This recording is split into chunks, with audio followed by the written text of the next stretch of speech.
Tonight was the post-SummerSlam edition of Monday Night Raw. It was also another Dominic Mysterio main event, and I have lost track of how many that is so far this year. We're only, what are we, in August, right? So we still have a few months left to go. He may set the record. By the time this year is over, 2023, the record may belong to Dirty Dom as far as the number of main events on television. But we had another six-man tag team Judgment Day main event. We've had quite a few of those recently. It was Seth Rollins, it was Cody Rhodes, and it was Shinsuke Nakamura taking on Finn Balor, Damian Priest, and Dominic Mysterio. That was the main event that they set up during the show. This after Shinsuke Nakamura had a singles match with Big Bronson Reed earlier in the show. When he cut a promo after the match in the back, he flashed a devilish little grin when he offered his services to Seth Rollins when Sami Zayn went down with an injury. And they focused on Nakamura's face, and I knew then there was a reason for that. You can kind of see it coming from a mile away. We got our main event, and sure enough, babyfaces stand tall, but at the very end of the show, Shinsuke Nakamura delivers a Kinshasa to Seth Rollins, and he very casually walks off. And just like that, one kick to the face, or knee, I guess, one knee strike to the face, and it looks like we have our main event set up for Payback coming up Labor Day weekend. Or do we? Because early in the show, it looked like they were setting up something with Seth Rollins and Cody Rhodes. That was the other question coming into tonight's show. Now that Cody has vanquished Brock Lesnar, what do you do with Cody Rhodes? Where does Cody go from here? And it looked like he was going to a World Championship match with Seth Rollins. Now, that looks a little less certain, unless they're going to go the triple threat route, which is always possible. But never a bad idea to leave people with a little cliffhanger there. I was going to say hangover. That was me last night. Never a bad thing to leave them with a little cliffhanger at the end of the show. The Judgment Day, we had another mishap in the main event between Balor and Priest involving the Money in the Bank briefcase, which got kicked back into Finn Balor's face. We saw something similar at SummerSlam. This was the second such miscommunication, which means that the drama is only going to increase between these two. But JD McDonough, who we had not seen in months before the SummerSlam Battle Royal on Saturday night, where he got dumped, was one of the first people who got dumped out of the ring. We saw him back on Raw tonight. We saw him interacting in the back with Finn Balor. And we had a very interesting segment, actually, involving Finn Balor and JD McDonough and Damian Priest. So clearly, the plans for JD McDonough to ultimately join the Judgment Day, it looks like, are still on. What that means for Damian Priest, whether or not he is going to still be part of the group, or is Finn Balor going to break away, maybe with McDonough? I mean, are we in for the end of the Judgment Day? That question was not answered tonight. This is a story that's going to continue to play itself out. We still don't know the answer just yet. But I like the inclusion of McDonough. I like what they did with him tonight. He was almost like Woody Woodpecker, stirring up the shit between the members of the Judgment Day. Somebody else who appeared on Raw tonight, which was unexpected, was LA Knight, who, of course, unexpected because he's a SmackDown star, but that doesn't mean anything anymore because there is no brand split. So LA Knight was on Raw tonight for a face-to-face promo live in the ring with The Miz. This is part of that post-SummerSlam push that was rumored for LA Knight a few weeks ago. We saw him win the Battle Royal on Saturday. Now he's making an appearance on the other show. This is going to be evidently his first feud coming out of the pay-per-view, and I don't mind it. And I'm going to talk about why I don't mind it, why, honestly, it's probably the best thing they could do with him at the moment. But we got him on the show tonight. The New Day are back. We haven't seen the New Day in many months. Good to have them back and not a moment too soon with the Usos being split up. One team down, another team returns, even though they're on different shows. There was a lot to like about this show tonight. On the whole, I really like this show. It was not perfect, but there was enough stuff on the show that I found interesting as far as some of the stories and matches they set up heading into Payback in a few weeks. So I thought it was a good show, but it was not all good news today, unfortunately. And per TMZ, the news broke earlier today, this afternoon. One half of the women's tag team champions, Sonya Deville, is out indefinitely with a left ACL tear. She suffered the injury in a tag team match about 10 days ago, I guess it would have been, on SmackDown. It was Sonya and Chelsea, the women's tag team champions, against Charlotte Flair and Bianca Belair. Yes, in a match where the women's tag team champions were, of course, an afterthought. They were the backdrop for the bigger story, which was Charlotte and Bianca, who were on the SummerSlam card. Chelsea and Sonya were not on the SummerSlam card. But in that match, there was a spot where Sonya did a pump kick. She delivered a pump kick to Bianca Belair. And she was very slow getting up. If you go back and you watch the video, she limped over to her corner, tagged in Chelsea, finished the match. Certainly wasn't selling it like she had just suffered a major injury, but it happened on that spot. And so now she is out indefinitely. Unfortunately, it's a serious injury. An ACL tear is serious business. She is having surgery tomorrow, and that is an injury that normally keeps people out for 6 to 9 months or more. Could be longer. Obviously, that sucks. I hope that her surgery goes well tomorrow. I hope there's no complications. It is double shitty for her because the women's tag team titles, let me say what you want to about them, and I will here in a second.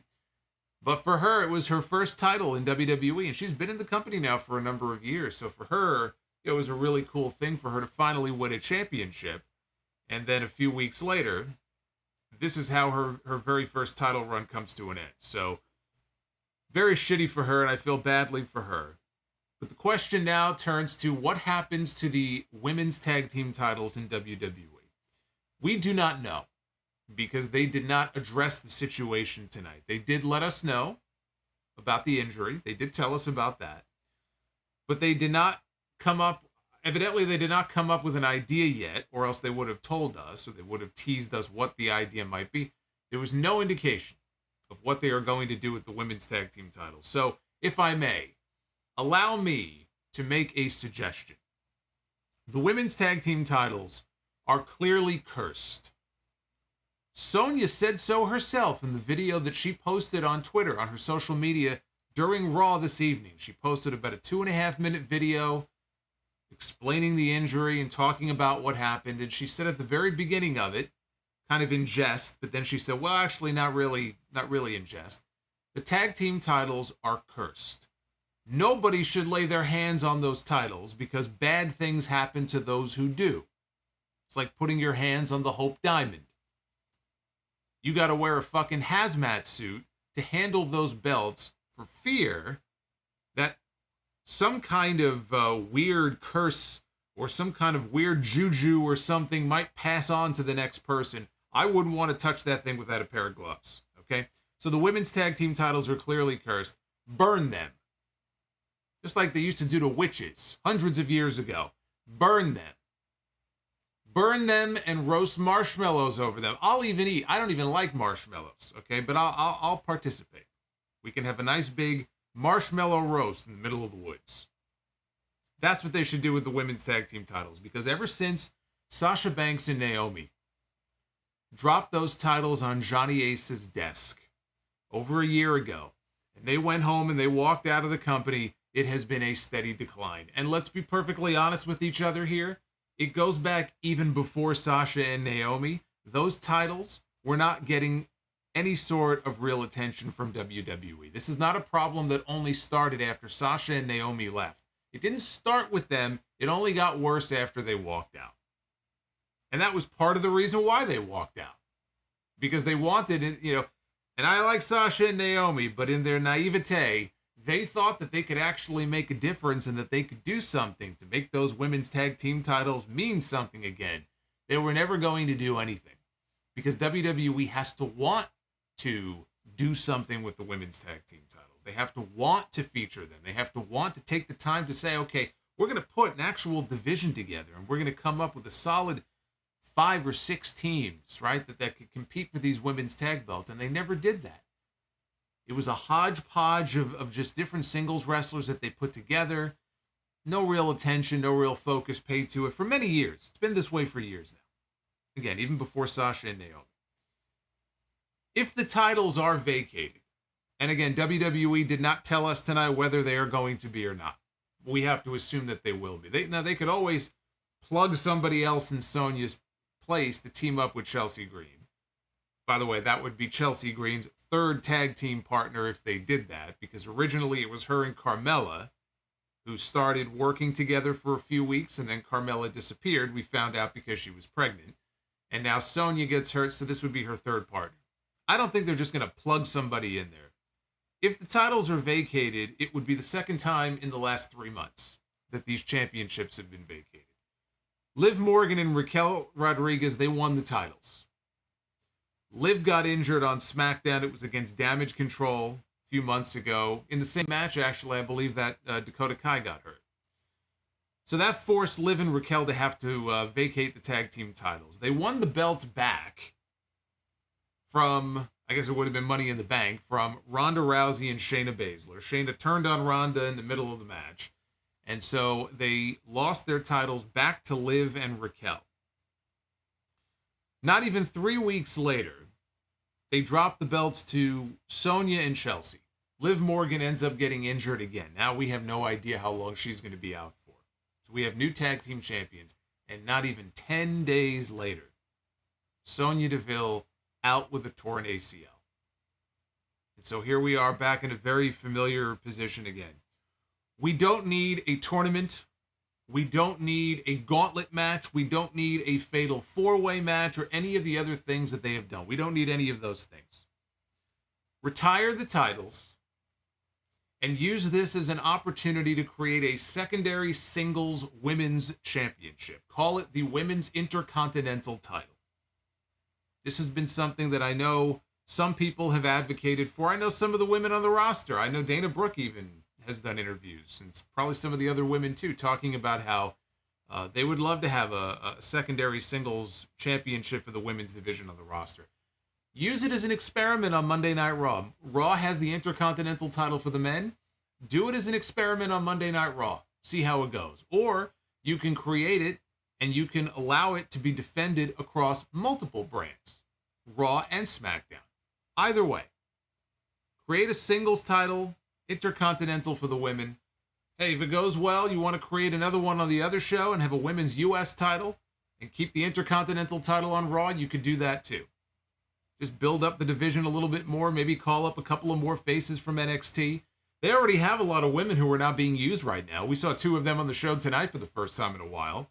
Candice LeRae and Indy Hartwell. Poor Indy Hartwell, she was the NXT Women's Champion. She vacated the title, got called up. She was still recovering from an injury, but she was starting to make appearances on TV. And then apparently the story was Vince McMahon didn't want The Way on TV. That was the story. Triple H was taking steps to reform The Way faction from NXT with Gargano and Candice LeRae and Dexter Lumis and Indy Hartwell. And Vince McMahon supposedly said, I don't think so.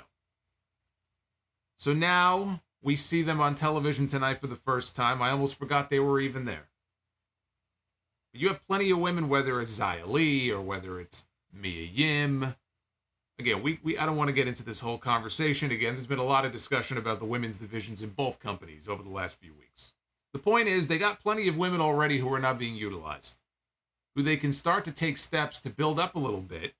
And again, use it as an experiment, see how it goes. You have 1, you have 2, 1 on each show. But one thing I think that has been pretty firmly established so far up to this point is that you would have a better chance of making those meaningful and making those succeed than you would these women's tag team. I've called them women's tag team paperweights before. You can put them right here on the table, hold down some papers. That's about all they're really useful for. And I know a lot of the women, they fought hard for them. Sasha and Bayley, they fought hard. They advocated, right? They lobbied for so long for women's tag team titles. And they won them at Elimination Chamber all those years ago. They had tears in their eyes because you could tell to them it actually meant something. To the company, it didn't. The company relented. They said, okay, fine, we'll do it. They had to be dragged kicking and screaming into doing it. They never really wanted to do it. You can tell just based on their actions. Don't listen to their rhetoric and what they say when they talk about them. Pay attention to how the company treats them. Pay attention to how the company actually books them and the position they put those titles in. That speaks volumes. That tells you everything you need to know. So I would like to say it was a nice run, but it really wasn't. It's time for the run to come to an end. Try your hand with the secondary championship because you have plenty of women on the roster who have nothing to fight for. Maybe now they'll have something to fight for. Maybe it'll light a fire under them to start to do more with some of the women on the roster. It beats the hell out of having a bunch of meaningless, lifeless tag team matches that don't mean shit. Now, is that something WWE would even be interested in doing? Coming up with interesting stories for all of these women that are sitting in catering? They certainly haven't demonstrated that, but that's what they should do. There, some free advice. Make of that what you will. This is your Monday Night Raw review for August 7th, 2023. I am the Solomonster.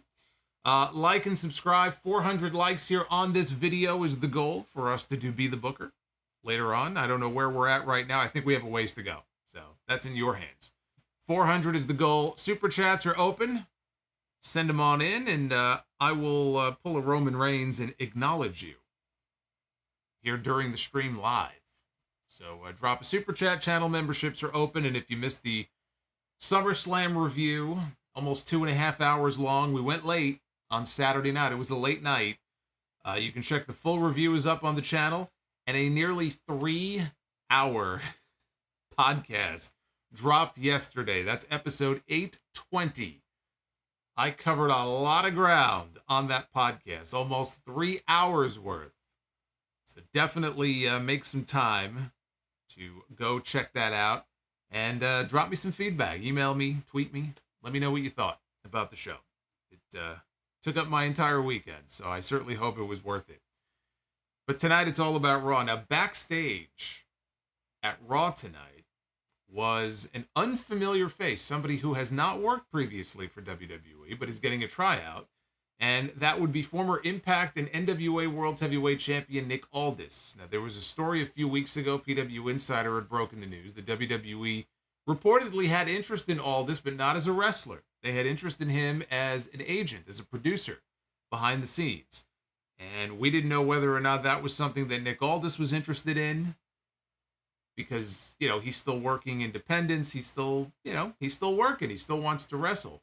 Would he want to take a producer position with WWE? Well, apparently he is. Right now, it is sort of in a test phase, I guess, a feeling out mode, if you will. He was backstage tonight. They're trying him out at a number of TV tapings. So we will see if that becomes a permanent arrangement. Also, we had our new announce team tonight for the first time. Michael Cole and Wade Barrett, formerly on SmackDown. They have officially moved to Monday Night Raw, and they were great. Cole and Barrett are a great combo. They're a great combo on Fridays. I thought they did very well tonight also. Commentary was a breath of fresh air, to be honest with you. And that has more to do with Kevin Patrick just being miscast as the lead voice on Monday Night Raw. He's not there. He's not there yet. I don't know if he'll ever get there. He's going to be on SmackDown starting this Friday with Corey Graves. Michael Cole will be there as well. The sense that I get is that it won't really be so much Michael Cole leading the show. He'll be there. They want Kevin Patrick to work with him and work alongside him and hope that that will help, improve his game so that eventually maybe he will end up as the lead voice again on Raw. They'll have him in the position that they originally wanted him to be in. But for tonight, I just thought it was a breath of fresh air, having Cole and Barrett as the announce team on this show. We had a commercial-free first hour, which sounds good, but you know the drill by now. We get a commercial-free first hour. We have a reckoning coming in the second and third hours with all the commercials, and that's exactly what happened. Now, fresh off of his win over Brock Lesnar at SummerSlam, which I thought was the best match on the SummerSlam card this year, Cody Rhodes opened the show in the ring with a promo. He brought up surviving Brock Lesnar on Saturday. And he threw it to an image on the Tron from after the match when Brock took his gloves off. And he shook hands with Cody in the middle of the ring, which was an unplanned moment. According to Cody and according to Triple H, that was not planned. That was something that Brock did on his own. Cody said that he was talking to his mom about it this morning, and she told him, "You dummy. You realize what he did there? He acknowledged you." Brock Lesnar acknowledged Cody Rhodes. Seth Rollins interrupted And he walked out in his giant neon clown shoes, or I guess they were Croc boots. Remember those Super Mario looking boots that he was wearing a few months ago? Apparently they were all the rage, whatever they're called. So now these were more yellow or like a neon color, but they were Crocs. I don't know where he gets this shit from. But he stomps out there like he's Godzilla. He looks completely ridiculous. He's got the clown glasses on. I wasn't digging the clown glasses, but I'll tell you what, he had this blue outfit on that I thought looked pretty cool. I was digging the blue outfit that Rollins was wearing tonight. I thought that looked cool. Rollins said that the last time he came out to address the future of this championship, Cody Rhodes was the first man out, so he was returning the favor. Rollins asked Cody if he heard him right when he said that he felt like he could beat anybody in the world. And he said, if that's the case, why don't you put that feeling to the test? So Damian Priest, Rhea Ripley, and Dominic Mysterio made their way out. There was no Finn Balor. Priest said that Cody and Rollins seemed to be confused and thinking that they run Monday Night Raw when, in reality, the Judgment Day run Raw. Mischief? I have people telling me in the chat that Mischief? The only Mischief I know, there's a wrestler. There's an independent wrestler named Mischief. I don't know who Mischief is, but I wouldn't be caught dead wearing those boots. They look like the kind of boots you would put on somebody if you wanted to have them sink to the bottom of the Hudson River. I can think of some wise guys who might put those boots on people and watch them sink down to the bottom of the sea. So Priest told Cody that while he may be done with the Beast, Dirty Dom is not done with him. And Priest called Dominic the true workhorse. I tell you what, he is. This fucking kid, he is. He's not lying when he says that. Not only is he in the main event of most of these shows, he's on Raw, he's on NXT, he's on SmackDown. I think they said, actually in this promo, in fact, I think Priest said that Dominic would be defending the North American title, I believe, tomorrow night on NXT. So he's not wrong when he calls Dominic the workhorse. Dominic tried to speak, he got booed. Suddenly, Finn Balor attacked Rollins from out of nowhere. All the members of the Judgment Day, they put the boots to Cody. Sami Zayn made his entrance. He cleared Priest from the ring. Cody hit a Cody cutter on Dom. Balor took a couple of moves from the baby faces before clearing out to the floor. Cody grabbed the microphone and called for a six-man tag team match later in the show.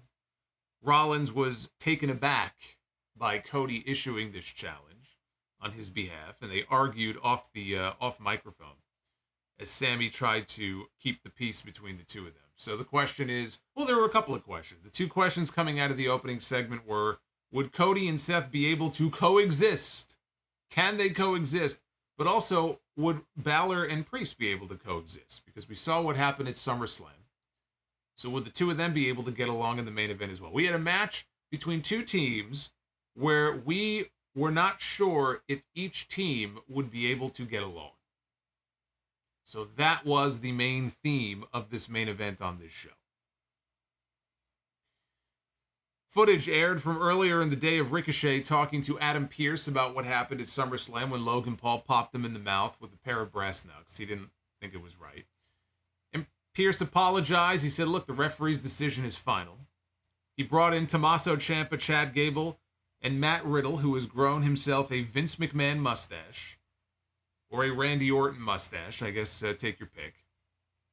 I think Riddle understands that his big push for now is over, and he's just sort of meandering in the mid card, and he's like, you know what?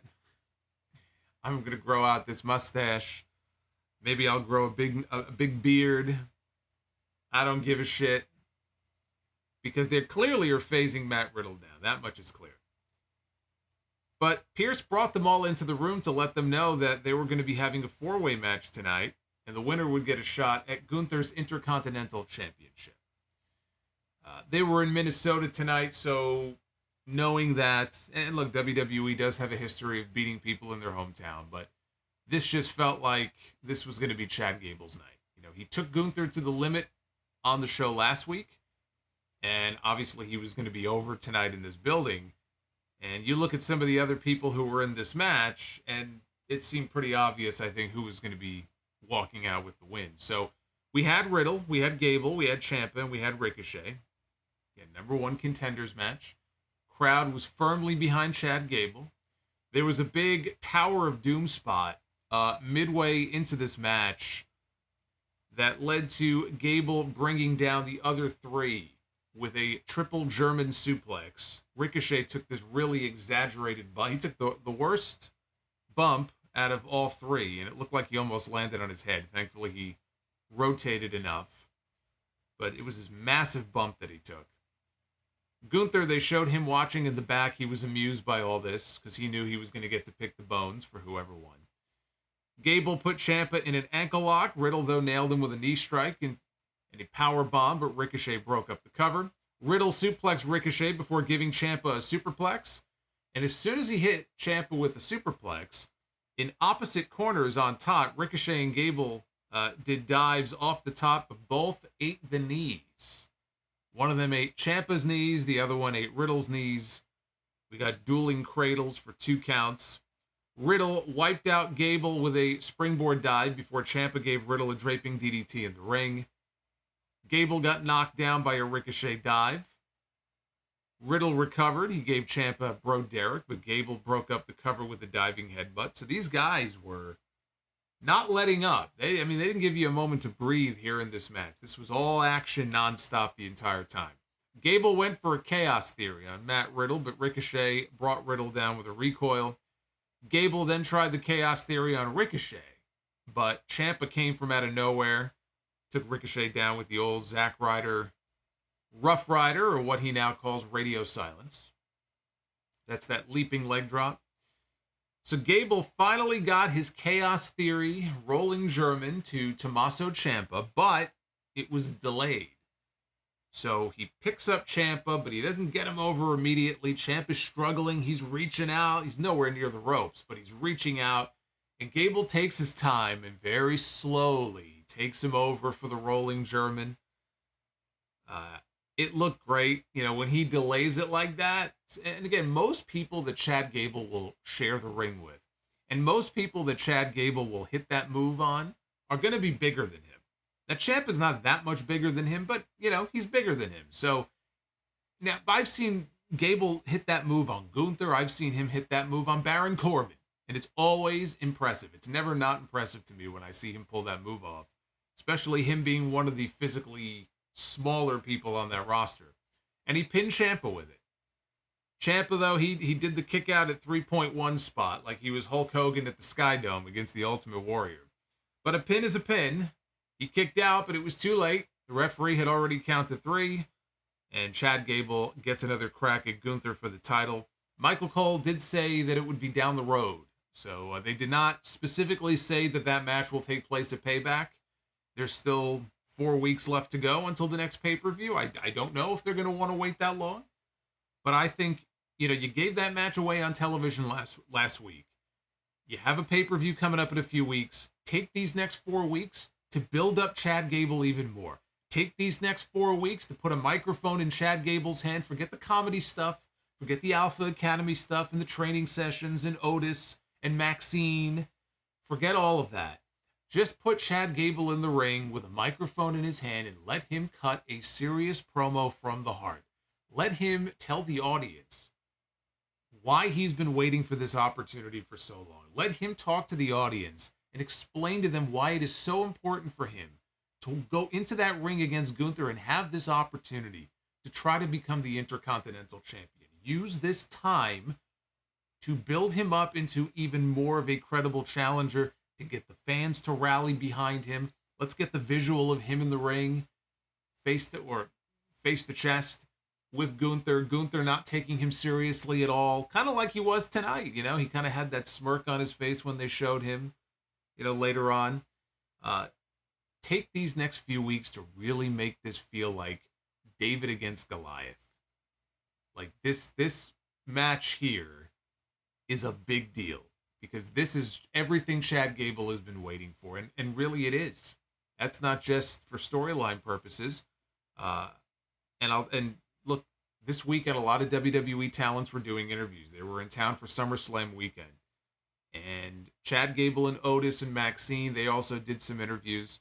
There was an interview that they gave to Muscle Man Malcolm from the Muscle Man Malcolm YouTube channel. Shout out to Malcolm.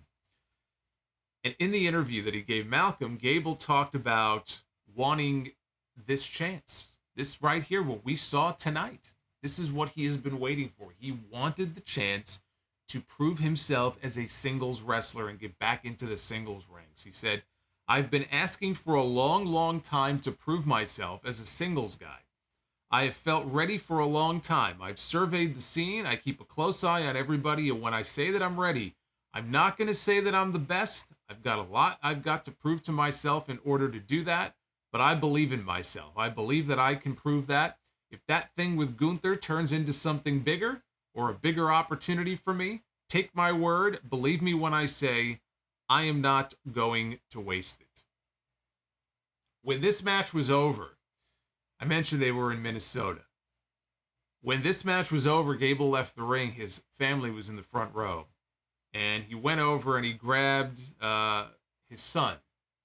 His son's a little boy. He was decked out in amateur wrestling gear, the headgear and everything.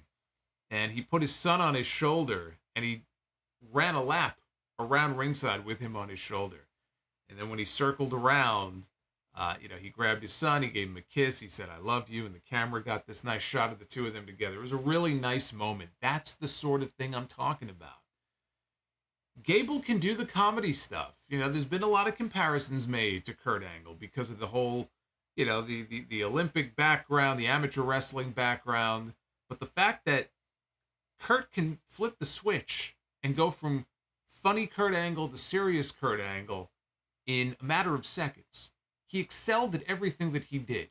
He can make you laugh, but he could also be serious and scare the shit out of you just by getting a certain look on his face. He can be that intense wrestling machine Kurt Angle that we saw towards the end of his WWE run. But what really got him over was the personality and the charisma and the comedy that we saw from him early on in his career. Chad Gable is similar in that way. Chad Gable also, tremendous amateur wrestler. Chad Gable can wrestle. He can wrestle circles around people. And he can be serious, but he can also be funny. And he's had the opportunity with the Alpha Academy stuff to prove that. But now, here's his chance to show us who Chad Gable really is as a person, not just as a cartoon character on TV. This right here, family man Chad Gable. That's what I mean. Put a mic in his hand or do a sit-down interview with him and let him explain to the audience, I've been here for years, but yet people still don't know who I really am. Let me educate you about who I am and why I know I can be the man to beat Gunther. Now, is he going to be the man to dethrone Gunther? The timing may not be on his side because, as we know, the record is going to fall next month, September 8th. If Gunther can get to September, now I don't know if it happens as of the 8th or if it's as of the 9th, but somewhere around there, I believe it's the 8th. He will officially become, if he makes it to that point, the longest reigning Intercontinental Champion of all time. He will top the Honky Tonk Man as of that date. We are now so close. We are a month away. The clock just hit midnight. It is officially August 8th, 1 month from today. He will either tie or break that record. You're so close, it would be foolish for him at this point not to break the record. Well, the problem is, if you're going to do this match, even if you wait until Payback is on September 2nd, I believe is the date. It's Labor Day weekend. That's a week before the record would fall. You're not going to have Chad Gable beat Gunther and stop him from breaking the record. You're not going to do that. But imagine the drama in that match. People thinking that he might be able to do it. Chad Gable could be the guy, right, who stops Gunther from making history.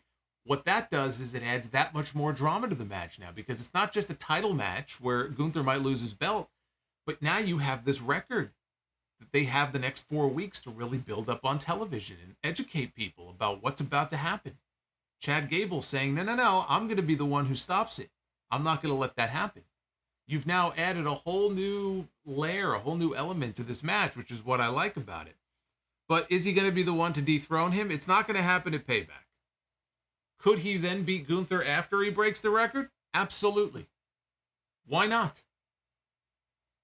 Drew McIntyre wrestled him at SummerSlam. He failed. That doesn't necessarily mean they're not going to revisit that at some point. Maybe it's not a one and done. There was no Drew McIntyre on the show tonight. I don't know if he was still filming, because he's been filming stuff for that movie overseas, the Batista movie. So I don't know if he was filming tonight or not. He's missed a couple of Raws because of that. But it feels to me like the Drew McIntyre story for the time being is on the back burner. Chad Gable could be the next Intercontinental Champion. It may not be until next month, later in the month. It could be later on, could be October, who knows? But the timing is not advantageous to him. It's just not on his side. I don't know how long they're going to want to drag this out for. But I am down for this Chad Gable singles push. I don't know how long it's going to last, but I hope it lasts long, because this is something that he's wanted. He's talked about in interviews for a very long time. And I like the fact that people are giving the man his flowers. The reactions he's been getting on TV have been very encouraging. And frankly, after what we saw from the two of them last week in the ring, that was just a taste of what these two can do. Now imagine Triple H putting these two guys in a pay-per-view match and giving them 15 or 20 minutes to go out there and let them show the world what they can do, how incredible that match could be. Right? We see GOONTHAR having incredible match after incredible match going back to the NXT UK days against, Tyler Bate, Ilya Dragunov, and on the main roster with Sheamus and Drew McIntyre. Now it's Chad Gable's chance. It could be his only chance, but now it's his turn to show people what he can really do, and I'm here for it. So Seth Rollins confronted Cody Rhodes in the back as he was speaking to Sami Zayn. And again, Sami Zayn here had to play peacekeeper and get between them to calm them down. Said, look, we have a chance to do something very important tonight. Zayn said that he was sick of the Judgment Day and said that they were the reason Kevin Owens was on the shelf and that their tag team titles were in jeopardy. Sami said that they could put the Judgment Day away once and for all, and he asked them if they were cool. And Cody said yes. And Rollins said yes, and he stormed off. So Sami wasn't convinced. The Miz was walking in the back. He was heading for a planned photo shoot, and there was a woman there who said, no. And he goes, what do you mean no? And she pointed, and the camera panned over, and it showed LA Knight was in the middle of a photo session himself. And this pissed off the Miz, who stormed off.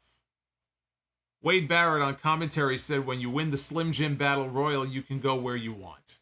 Because LA Knight is on the SmackDown roster. So what's he doing on Monday Night Raw? It doesn't matter. It doesn't matter. You're not even going to hear me really saying much about it anymore, honestly, because there really is no formal roster split. There hasn't been for a while. It's just the way that it is. So they can pretend that there is, there really isn't. So there's no sense in even really talking about it anymore. And frankly, as far as LA Knight is concerned, the more we get LA Knight on television, I'm not going to complain about that. Right? This is what people wanted. All the people who wanted to see more LA Knight on TV, I wanted to see more LA Knight on TV. I'm certainly not going to sit here and complain about getting more LA Knight on TV, so that's fine with me. So Michael Cole set up a video package that recapped what we saw at SummerSlam. It was tribal combat with Roman Reigns and Jey Uso for the championship. So we got a recap of that. Roman was then advertised for SmackDown. They're going to be doing a segment called Hail to the Chief. And the premise of the segment is that Jimmy Uso is going to be acknowledging the tribal chief. I don't believe that Jimmy Uso is going to be acknowledging the tribal chief. I believe this is all just to throw us off. And it seems, just the way they're framing this whole segment, it seems pretty clear to me that what's going to end up happening here is they're going to think they have Jimmy back in the fold. And the big reveal at the end is going to be, and maybe he'll even super kick Roman, I don't know. But the big reveal in the end is that he's not back with the bloodline. Because there was some question at the end of SummerSlam on Saturday night. It would not make much in the way of sense for Jimmy Uso, after all that has unfolded over the last 3 months, for him to suddenly and after only a few months, be back in the fold with Roman Reigns and be subservient to Roman Reigns and be acknowledging Roman Reigns, right? That would be stupid. That would be silly and dumb. And I certainly hope that's not what they're planning on doing here. I don't think it is. It looks to me like they'll swerve us there on Friday, and we're going to get the jealous brother angle between Jimmy and Jay. I saw some of the videos that people have been linking to on social media showing segments from the last few months where, you know, Jimmy was calling himself the tribal chief in one segment from many months ago that kind of fell under the radar. And if you remember when Roman was trying to drive a wedge between them a few months ago before Jimmy or Jay made his choice and said, "I'm with my bro," Roman was trying to tell him that, you know, Jimmy is the one who didn't want to see you become the tribal chief, you know, because you leapfrogged him, and, you know, that should have been his spot. He didn't want to see you become the tribal chief. So I saw people posting these segments, you know, on social media today, and that could very well be, you know, where they're going. I'm open to seeing what explanation they offer us on Friday. It doesn't change my opinion of what we saw on Saturday night. I thought the match was very boring. I thought the turn was predictable, and it was underwhelming, because predictable doesn't mean bad, but it was the one thing I really was hoping that they would not do. And they went ahead and they did it. When the show was over, all I really could do is sit there and groan at the finish.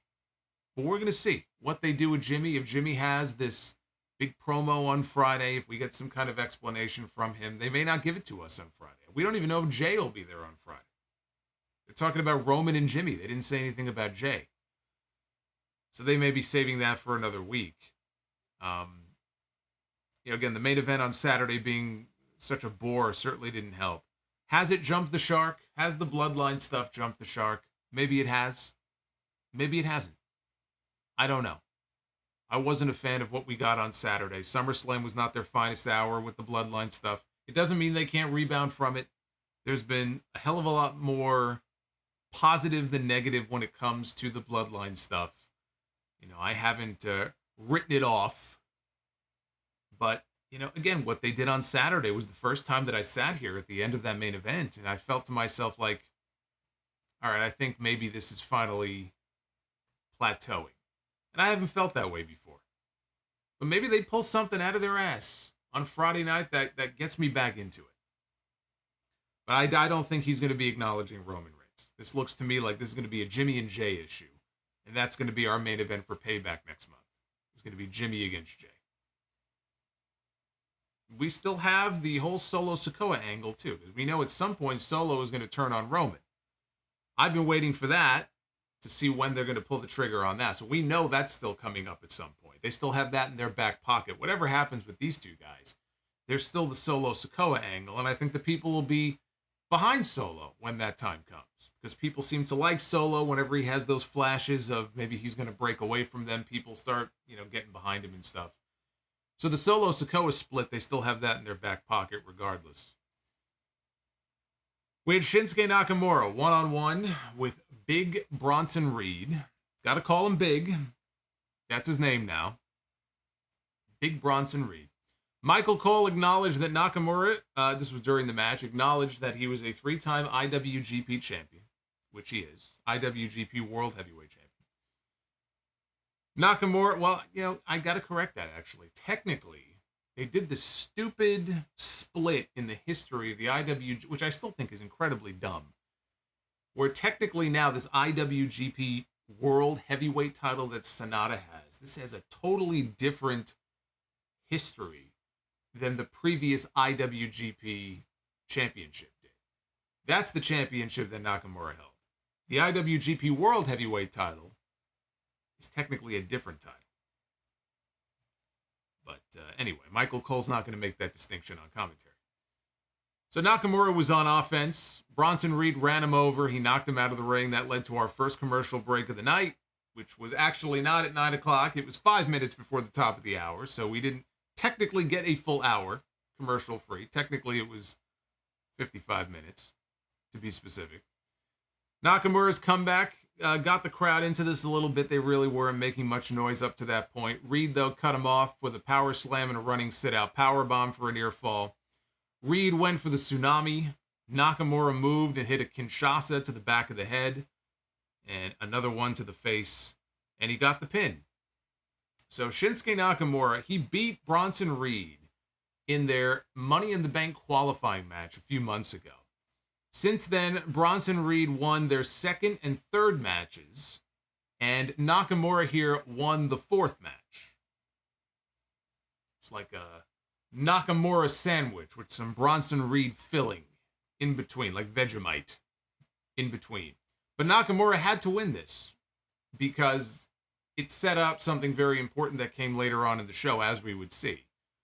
So it became very clear why he had to win this match. I don't like seeing Bronson Reed lose. He's the kind of person I feel like should be built up where he goes, on this just absolute tear and doesn't lose for a long time.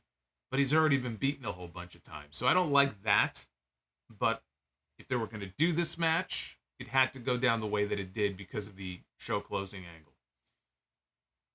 So in the back, medical staff were with Adam Pearce and Raquel Rodriguez, who was sitting down in the trainer's room. She had her knee brace on, and they said the injury is serious, and she would not be clear just yet. She needs a little bit more time. Pearce relayed the message to a very disappointed Raquel. Candice LeRae was standing there. Indy Hartwell was standing there trying to comfort her and said that she needed to be 100% before she faced Rhea Ripley. Elsewhere in the back, Ludwig Kaiser approached Maxine Dupree. Kaiser congratulated her on behalf of Alpha Academy for Chad Gable's win earlier in the show and said that Gunther is looking forward to wiping the ring with him. Dupree told him to get out. Kaiser said that he's had eyes on her for a while. I can't say that I blame him. Although I don't know how Tiffany Stratton is going to react to that news, since Ludwig Kaiser is a Tiffany Stratton kind of guy. She ended up slapping him, though, after he made an offhand comment about Otis and called him a big, disgusting freak. The big, disgusting freak showed up, and Otis challenged him to a match later in the show. Then we had Becky Lynch, who was not on the SummerSlam card this weekend. She was, however, back on Raw tonight, in the ring for a promo. She said that she is almost close to the end, and she's going to be getting her rematch with Trish Stratus on Raw next Monday. They're going to be in Winnipeg, you idiot. Becky said that it's going to be the greatest of the previous generation against the greatest of this generation, so I look forward to Trish Stratus against Rhea Ripley next week. Zoe Stark then interrupted, and Zoe said that Becky was scared of her and said the man left her balls back home. Becky asked her, "What the hell are you doing?" She said she knew how gifted Zoe was, but no matter how good she is, she's too stupid to realize that she's playing second fiddle to Trish Stratus instead of wrestling for championships. Zoe said that she played second fiddle to no one. And she said the greatest of all time kicked Becky to the side and picked her instead. And she called herself the fastest rising star in WWE. How many of you, by a show of hands here, how many of you actually believe that? With LA Knight in the same building, by the way. That Zoe Stark is the fastest rising star in WWE. At least, I understand that there is a certain level of delusion when you're a heel that one may have when you make comments like this, but at least try to make it semi-believable. I mean, come on. Shayna Basler interrupted. And boy, did Shayna Basler look like she had a rough night. Shayna comes out. She has a black eye from her match with Ronda Rousey the other night. Her eye is almost swollen shut. It's open, but it's very puffy. It looked like she was limping a little bit. Becky said that Shayna was looking rough. Basler said, yeah, you should see how Ronda looks. Basler said that we won't actually be seeing Ronda Rousey because she beat her and drove her out of WWE, and the crowd applauded. And there was even a light chant of "Thank you, Shayna." Basler got in Zoe's face and asked her who the baddest was. Zoe called her the baddest punching bag and threatened to send her home just like Ronda. And Becky was very entertained by all of this, and she thought I have a great idea. Why don't we have a match between the two of you? And Adam Pearce came out. He liked that idea. He called for a referee, and he made the match official. So we go to the back, and this is one of the segments on the show that I really liked here. JD McDonough, who again has been MIA on this television show now for months. He's standing in the back, having a casual conversation with Finn Balor. Damian Priest walks up to them, and he says, if you don't mind, I'd like to talk to Finn alone. We got some Judgment Day business to handle here. Balor says, look, I've known JD here for 20 years. Anything you want to say, you can say it in front of him. And Priest said, what the hell? You know, earlier on, you come from out of nowhere, you jump Rollins in the ring, you didn't come out with us, you didn't tell us anything, you didn't tell us, we had no idea where you were. They're talking about SummerSlam, what happened on Saturday. Priest said that even with his help, Balor still lost. And then Balor got up in his face and said, maybe it was because of you that I lost. Priest said that Balor was crowding him, he was getting a little too up in his face. Balor said that his briefcase was crowding the both of them. And at this point, Rhea Ripley showed up, and she got in between them and tried to separate them and tried to get them on the same page. She told Balor that they were all there at SummerSlam on Saturday, all three of them, to help him. Full stop. That's why we were there. So at her behest, Balor and Priest agreed to stay on the same page tonight. At the very end of this, though, JD McDonough chimed in, and he said he thought the briefcase was getting in between the both of them, and maybe Priest should get rid of it. And Balor ended up leaving with McDonough. Priest was annoyed. He was going to go after him, but Ripley stopped him from doing so. This was good. I like this segment.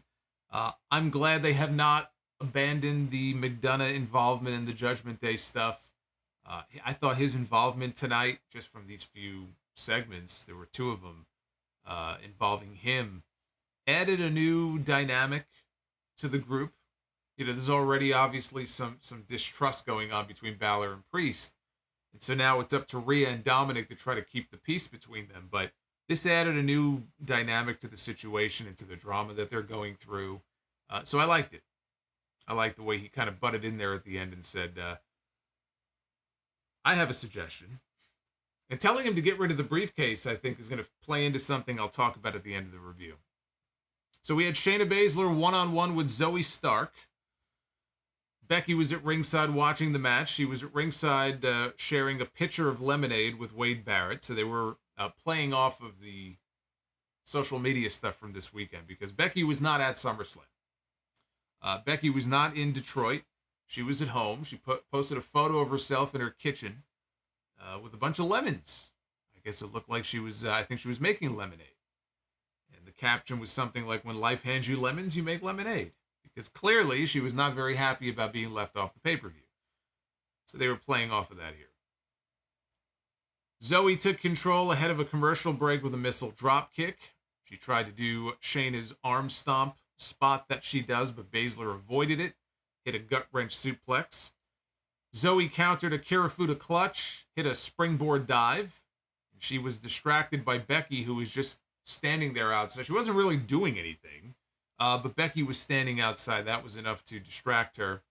And when she turned around, Basler picked her up and hit her with the Ronda Rousey Piper's Pit move, which is the spinning Samoan drop, and she pinned her. And Becky on the outside picked up her glass of lemonade, and she toasted towards Shayna Basler. Shayna was looking rough out there. I give her a lot of credit because clearly she took a beating in that fight. They did the whole MMA rules thing. It was boring. It didn't work. Again, it wasn't for lack of trying. It just didn't work. It was a fail. But she took a beating in that match, as you can see just by looking at her eye. And so hat tip to her for being out there tonight and having a match. The match itself here I thought was okay. It's good, though, that they're still pushing her coming out of the Ronda program. And Zoe is good. The thing with Zoe is she's just very dull right now. There's nothing interesting about her.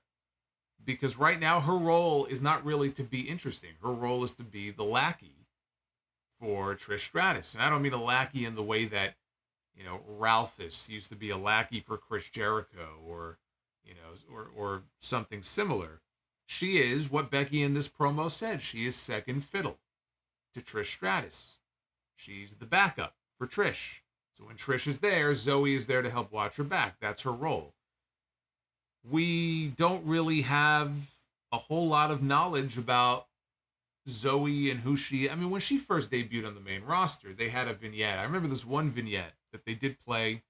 I think it showed her working out, and she gave us a little bit of insight about, who she is and where she came from. But that was a long time ago. She hasn't really had a chance to show much in the way of personality.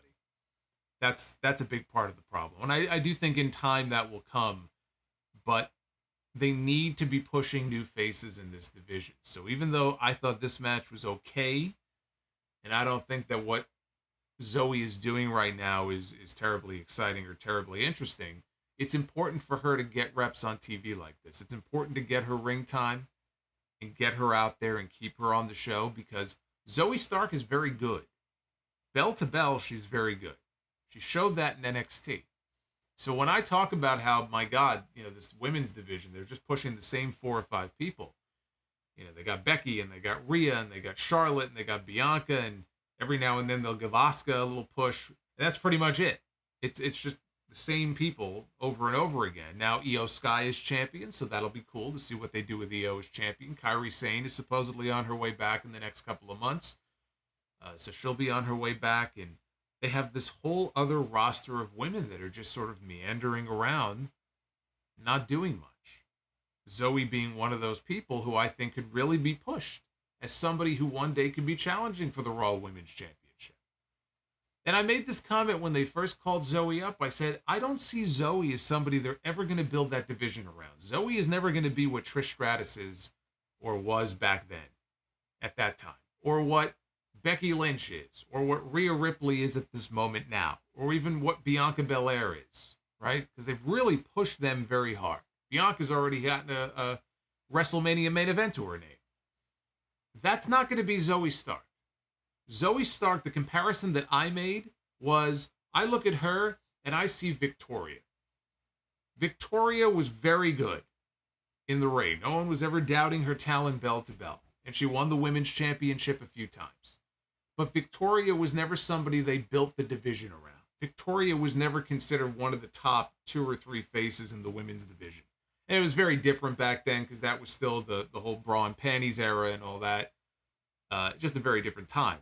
But that's the comparison I make. She's like the Victoria, or she could be like the Victoria of that division, which is not a bad place to be. But she's a long way from getting there, because, again, we just haven't had the chance to see much out of her. So I want to see her get more matches on TV, because that's the only way you're going to try to get people to care about her, is to get her television time. And then once the Trish Stratus angle runs its course, and it could be happening next week. For all we know, this could be it for Trish. She came in to feud with Becky. I don't know if she's in to feud with anybody else. As far as I know, it's the Becky thing, and that's it. She may disappear. So at that point, Zoe might be on her own. Maybe next week she'll split away from Trish. We'll see how it all goes down. That's how I view Zoe Stark. So in the back, Nakamura was with Byron Saxton. And Saxton tried to interview him. And he told Saxton that he was tired of people getting involved in his business. And he was ready to carve his own path. And as he was talking, we heard this couple of loud crashing noises in the background, and Saxton cut him off to go investigate what was going on. And we saw JD McDonough attacking Sami Zayn. Sami Zayn was on the ground. Officials stepped in to stop it. What we saw was this image here. Take a look at Sami's elbow. I haven't seen an elbow like that since John Cena, coming out of SummerSlam back in 2013, had that golf ball stuck in his arm. I think it was just I forgot exactly what the injury was, but it was just a buildup of fluid that had to be drained. I don't know if Sami is legitimately injured or not, because I didn't notice in the opening segment that his elbow looked that way. Obviously a must-have. I just didn't notice it. But from this angle, this looks disgusting. That may very well just be Sami Zayn's elbow at that angle. He may not be hurt. Maybe that's just the way his elbow looks. Maybe he's got a really bony elbow. I don't know, but that don't look normal to me. That doesn't look normal to me at all. So I know that Kevin Owens is out legitimately with a fractured rib. He's hurt. I know that. But I'm just going to have to wait and see what the status update is on Sami here. Because he did come back out later in the show, although he wasn't using the arm. And he had it all taped up. That could very well be a legitimate injury, maybe a minor injury. I don't know. All I know is that that is disgusting. That don't look right. I know that. Looking at my elbow don't look like that. I got the bony part at the end, but my elbow don't look like that. So we had Ludwig Kaiser against Otis. One-on-one. Otis set up for the Caterpillar. Speaking of which, I was outside. I parked my car earlier. And as soon as I step out of the car, I look down on the ground, and what do I see? I see a giant green caterpillar crawling towards me. Now, he's crawling very slowly, but he was crawling towards me. And I was kind of mesmerized by this. I haven't seen a caterpillar in years. And I said, I wonder, because he was kind of coming towards the steps, the outside steps up onto the porch. I said, I wonder if he's going to make his way up. And I stood there and I watched, and it took him a while. I went into the house. I came back out about 15 minutes later. He had made his way halfway up the staircase. He was putting the work in. I'll give him that. He was putting the work in. And he made it almost to the very top. He had one more step left to go, and he would have been on the porch. And then I knocked him off. And he fell all the way back down. So, sorry. What can I say? It brought me joy. So Otis, he suplexed Vinci from the apron to the ring because Vinci jumped up on the apron for the distraction when he went for the Caterpillar. So he suplexed Vinci into the ring. The referee was distracted then trying to get Vinci out of the ring, which is when Gunther ran in and he booted Otis, and Kaiser followed that with a running boot for the win. Imperium attacked Otis after the match, but bailed after Gable ran down to make the save. So, again, just a little follow-up to the whole Gable and Gunther thing. Nothing really special here. That's rude. I'm a heel. Am I a heel? Or I'm a heel for what? For knocking the Caterpillar off the steps? I didn't kill him. I could have stepped on him. I didn't do that. I could have squashed him. I could have had green soup on the floor. I didn't do that. Hey, leave me alone. I've had my own issues of late with bugs. If you follow me on Twitter, you know what I've been going through. I've actually posted camera footage of what I've been going through. So, fuck bugs of all kinds. All bugs of different shapes and sizes. I don't care how big or small. Fuck them all. I have no use for them. Spiders are okay. They're small enough because they'll eat other bugs, so I'm okay with that. But I am at war right now with vermin of all kinds. So I am not one to be fucked with at the moment. I could have put him on the tree. You know what? I'm sure by tomorrow or the next day, I'm sure, there'll be a butterfly flying around. And my luck, he'll land on my nose and bite me or something. So, believe me, I'm sure he'll get his revenge. I'll walk out tomorrow morning and there'll be the biggest fucking bird shit sitting on my windshield. I know it. It always comes back around to me. It always comes back. It always does. It always does. So Jackie Redmond was in the back. She caught up with Seth Rollins and Cody Rhodes as they left the trainer's room. And she wanted an update on Sami Zayn. They both tried to answer at the same time, and they kind of gave each other an annoyed look. And Cody left. He was going to let Rollins go ahead and answer. Rollins said that Sami would not be cleared to wrestle tonight. Shinsuke Nakamura suddenly showed up, and he offered to be their tag team partner. And Rollins said that he has respected Nakamura for years now. And he accepted his invitation to join them later on in the show. And this is where after Rollins walked off, this is where they zoomed in on Nakamura's face and he had this devilish smirk. And I said, that's a heel smirk. We're getting a heel turn tonight. Because Shinsuke Nakamura has not really been doing much now, right, for the past several months. He's had matches. He's been present on the show. It's not like he hasn't been on TV. But there have been a few times where the announcer, Byron Saxton, would go try to interview him, and he's been annoyed, right?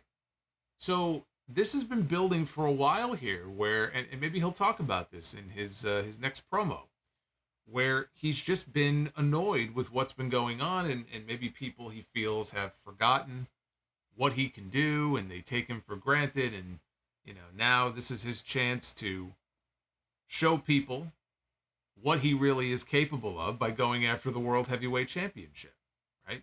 So he's been showing flashes of this now for a while, but tonight is where they finally made the move.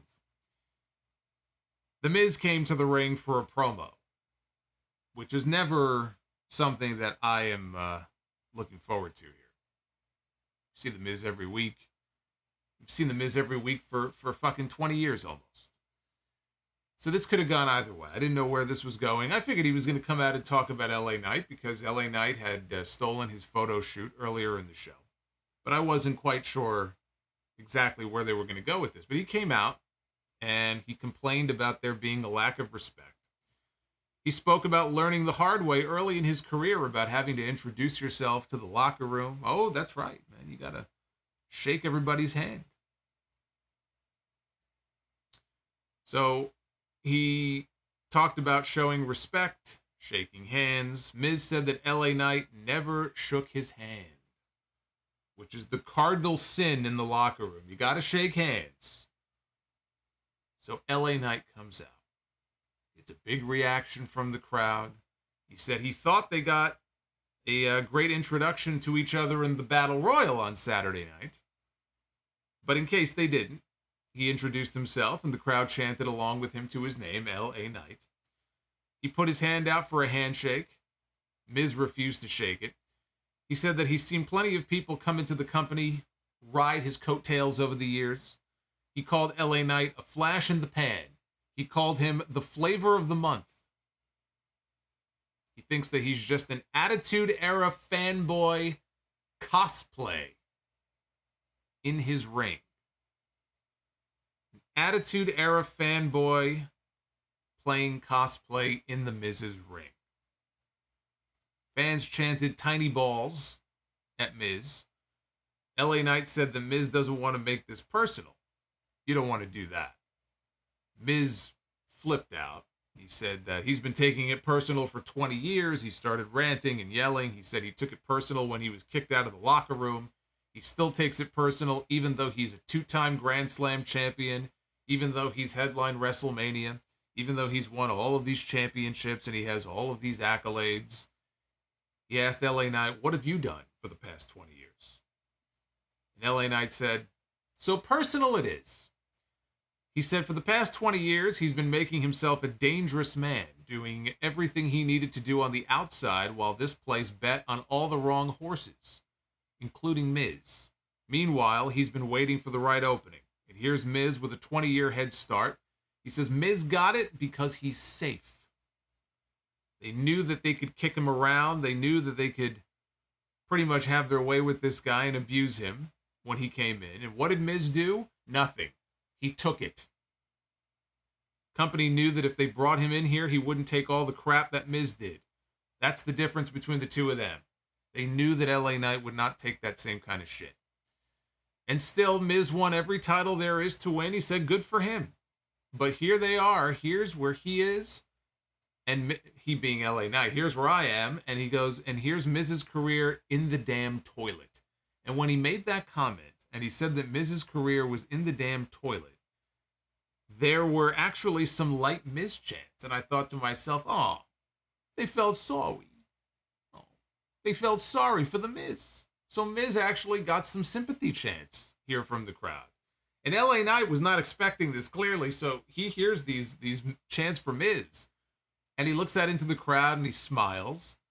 And he turns around and he goes, hey, look at that. You gained a couple. Good job. So Miz said that LA Knight was not on his level. Knight said, if you think I'm not on your level, why don't you prove me wrong? I'm not going anywhere. Miz took his jacket off. It looked like we were going to have a fight or a standoff here. We had a standoff for about 10 seconds. Miz went to go pick up his jacket and leave. People started booing, but then when LA Knight turned around, Miz went after him and attacked him. He tried for the skull-crushing finale. Knight stuffed it, and he dropped him with the blunt force trauma. And then LA Knight got down on the mat, laid down beside the Miz, grabbed his hand, and he shook his hand anyway. Since Miz wanted a handshake, he gave Miz a handshake, which I thought was a nice touch there at the end. LA Knight flubbed one line, but he didn't miss a beat, and he recovered well. Otherwise, I thought that he was great. And I thought Miz was good. I thought Miz was better than usual, because usual is just the standard stuff with Miz. Miz can pull a great one out of him every now and then if you give him the chance. You know, if you put him in a position where, and obviously the one that I always think back to is the Talking Smack segment with Daniel Bryan, which is probably his piece de resistance. I mean, you'd probably put that at the top of the list of Miz promos all time. So he's got it in him to pull out a great one every now and then. This was not great. I thought Miz was good, but I thought LA Knight was excellent here in this segment. You know, with Miz, it was a lot of screaming about the same shit that we've heard him talk about constantly for years, and, you know, him running down his credentials and all of that. And he played his part fine, but here's how I viewed his role in this segment. I don't know if other people are going to see it the same way. But the way that I saw his role here in this segment was, his role was to test LA Knight. This is what they had The Miz doing in this segment. They had him out there. This was a test. Because we have not gotten the chance to really see LA Knight go toe-to-toe on the microphone live in the ring with somebody up to this point. He's done live promos before, but usually it's just him coming out and saying a few words. Somebody's in the ring, he's in the aisle, he's throwing some insults at them. We've seen him do that before. But this is the first time that he's really had a segment like this, where it's him and somebody else in the ring, and he's in the babyface role. And Miz is giving it to him, right? And he's calling him an Attitude Era cosplayer, fanboy, and all this stuff. He's giving it to him. And Knight now, it's live television, there's no net, and he's got to come back and keep the crowd, and he's got to respond back and hit him back even harder. And I thought he did, you know, a very good job. I thought he passed the test here, you know. Again, he didn't really have a response to the whole Attitude Era cosplay thing, because Michael Cole made the comment on SmackDown last week when LA Knight was wrestling Sheamus, I think, a few days ago. And they specifically brought up on commentary the fact that some people have compared him to the Attitude Era, or that he's copying off the Attitude Era. And he goes, LA Knight says that he's, you know, basically borrowing elements from old and new and making it his own. So, like, they're incorporating this into his character now. They've heard the criticism. They're acknowledging it. They're bringing it up themselves on commentary and in promos that people say, oh, you're a Rock ripoff, right? Kevin Nash, oh, I thought I was watching The Rock. We hear these comments all the time. People have made these comments about him for many years. So they're not running away from it. They're incorporating it in there. So he didn't really respond to that, because there's really no response. He just hit Miz right back. You know, it didn't rattle him or anything else. He came back with a dig. I forgot exactly what the follow-up line was, but, you know, the crowd cheered for him. So again, I mean, as far as a test to see how he would respond to some of the material and how the crowd would respond to him, he passed the test.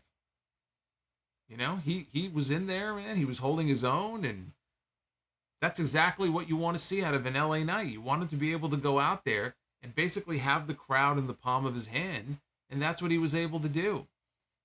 And LA Knight against The Miz as a match, that doesn't do much for me. I mean, honestly, Miz against anybody at this point in the ring doesn't really do much for me. But this is part of what was rumored many weeks ago, which was coming out of SummerSlam, there would be an LA Knight push. And I said, I'll believe it when I see it. And I still say, I'll believe it when I see it. They're clearly pushing him. But to what extent, right? The jury is still out on that. How far are they going to go with this guy? And how will LA Knight respond? Will he continue to have segments like this tonight? Or is he going to fuck up? Is he going to slip up?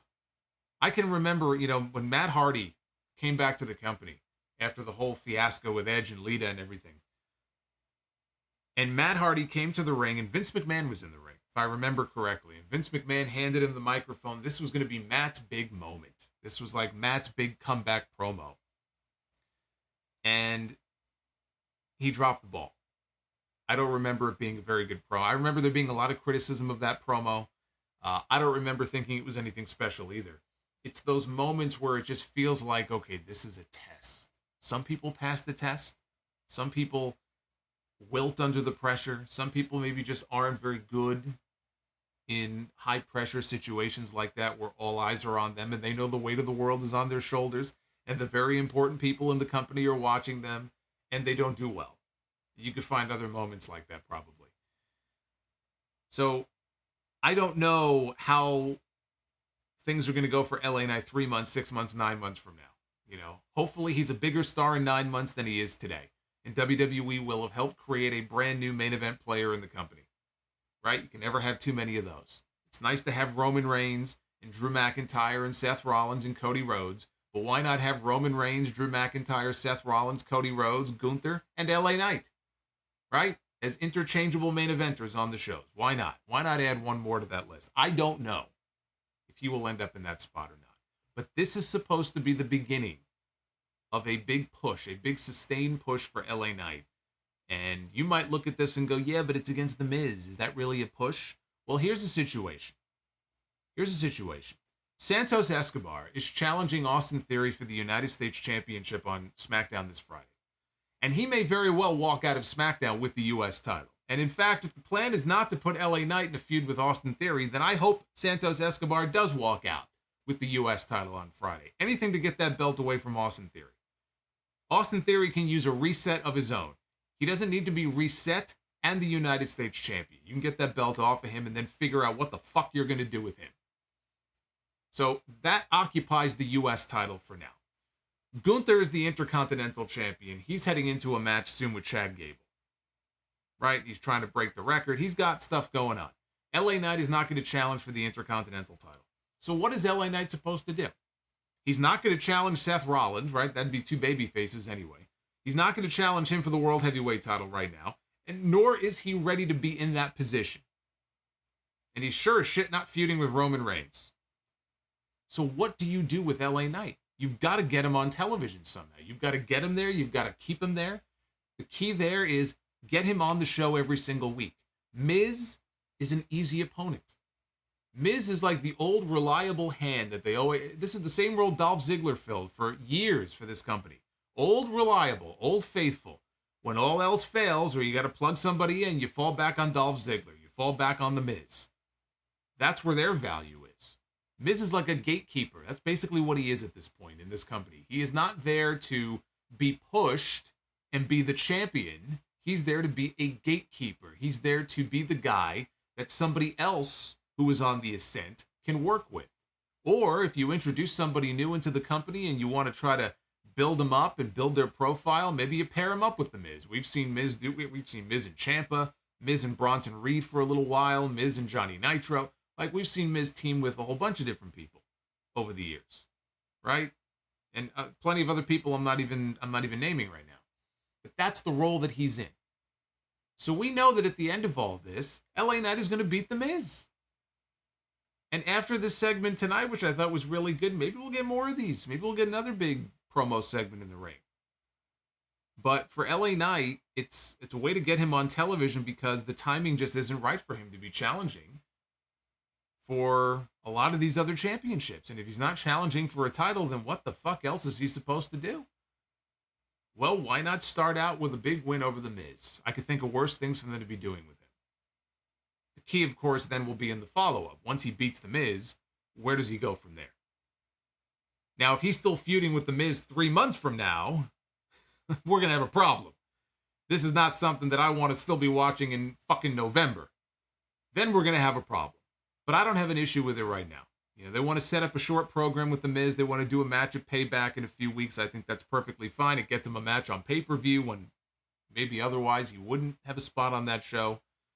Until a better spot opens up for him, I have no issue with them doing this. And as far as tonight, I think he passed with flying colors. And I don't mind him being on Raw because at this point, the mixing of the brands, it doesn't matter. There's no brand split anymore.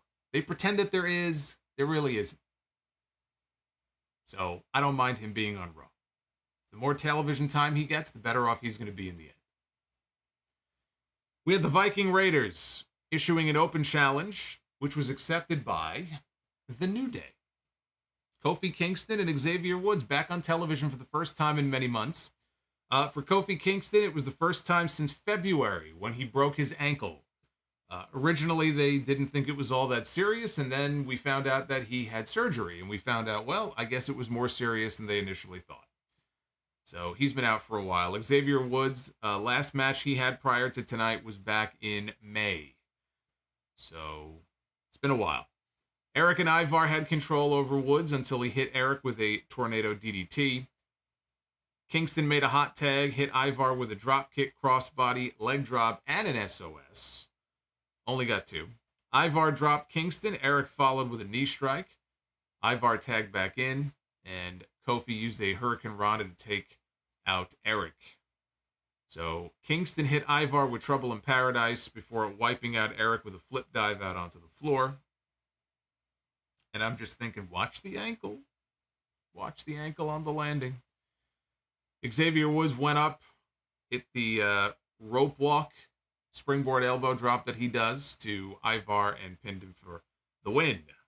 So good to see Kofi back and healthy after the surgery. And with the Usos splitting up, I think that their return could not come at a better time because this tag team division overall needs more teams, not less. And got the Usos splitting up. You got Kevin Owens on the shelf.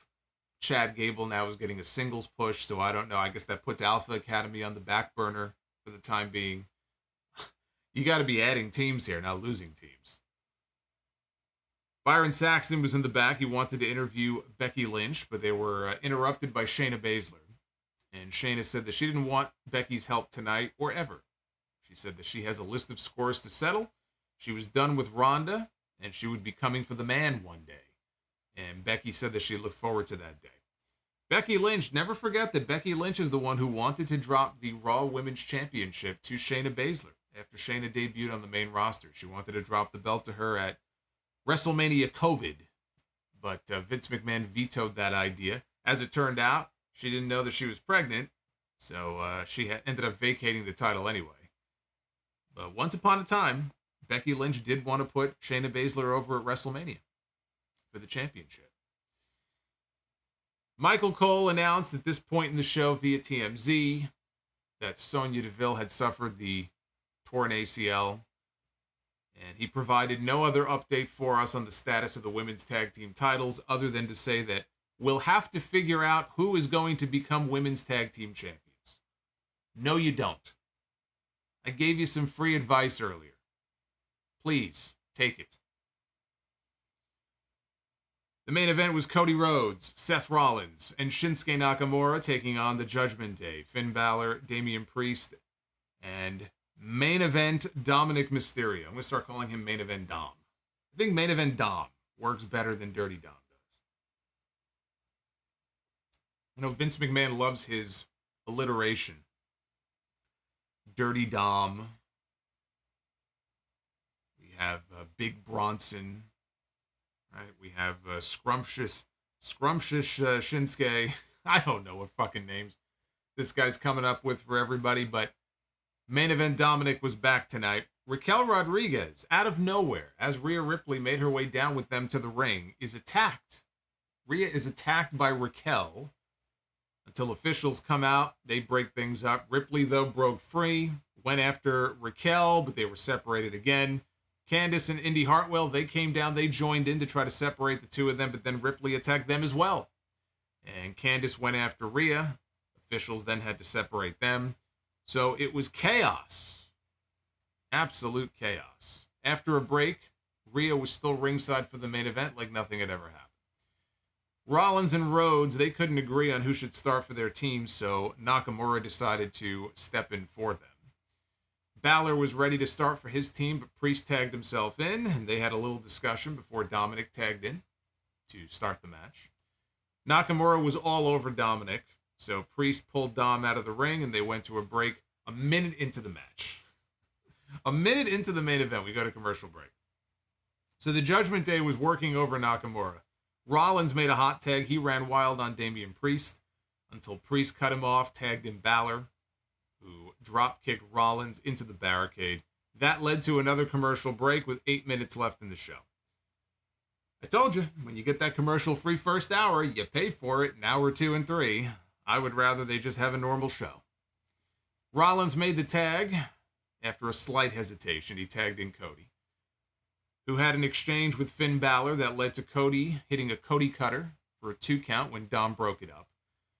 Damian Priest hit Cody from behind with the Money in the Bank briefcase as the referee was distracted, and Sami Zayn ran in. He attacked Priest with his one good arm. He was selling the left elbow.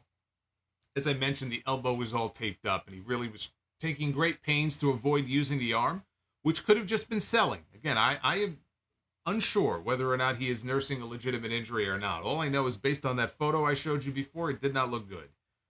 But if he was selling here, he was doing a good job of selling and staying away from that arm.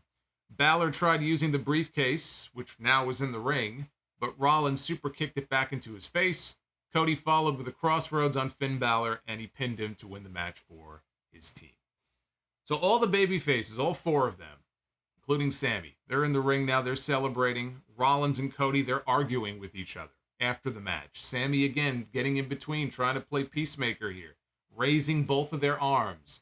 And then finally, the 2 of them shook hands. As they all celebrated, out of nowhere, Shinsuke Nakamura, he drops Seth Rollins with a Kinshasa and very casually walks off and leaves the ring as Cody and Sami go check on Seth. And that is how they went off the air. So there it is, the Shinsuke Nakamura heel turn at the very end of the show. Is he a credible challenger for Seth Rollins in your eyes? That is the question I would pose to everybody in the chat right now. Do you look at Shinsuke Nakamura as he is here in 2023? Because this is a very different Nakamura than the one that you got in New Japan. This is a very different Nakamura than the one we saw when he first debuted in NXT. And even early on in his main roster run. He's been there now for a long time. He hasn't really been the focus of the show in many years. For a while there, he was doing the tag team thing. Then he disappeared. Now after the draft, they started trying to almost build him back up and rebuild him here on Raw. And he's still well-liked, and he's still very talented. But do you see Shinsuke Nakamura as a viable challenger in a pay-per-view main event, let's say at Payback, and it won't be the actual main event. That'll be whatever the Bloodline is doing. But at Payback, if we presume it'll be him against Seth Rollins, how are we all feeling about that? Because I'm not sold on this just yet. We'll see what the follow-up is. And I'm also not convinced that it's going to be a singles match. Because I'm thinking, okay, if they're going to go with Rollins and Nakamura, then where does that leave Cody Rhodes? Because Cody is done with Brock. Balor, I think, I'll talk about him in a second. I think he's going to be doing something with Priest. What do you do with Cody? He already had a match with Dominic and Money in the Bank, so you're not going to go back to that. Which makes me think we may get a triple threat.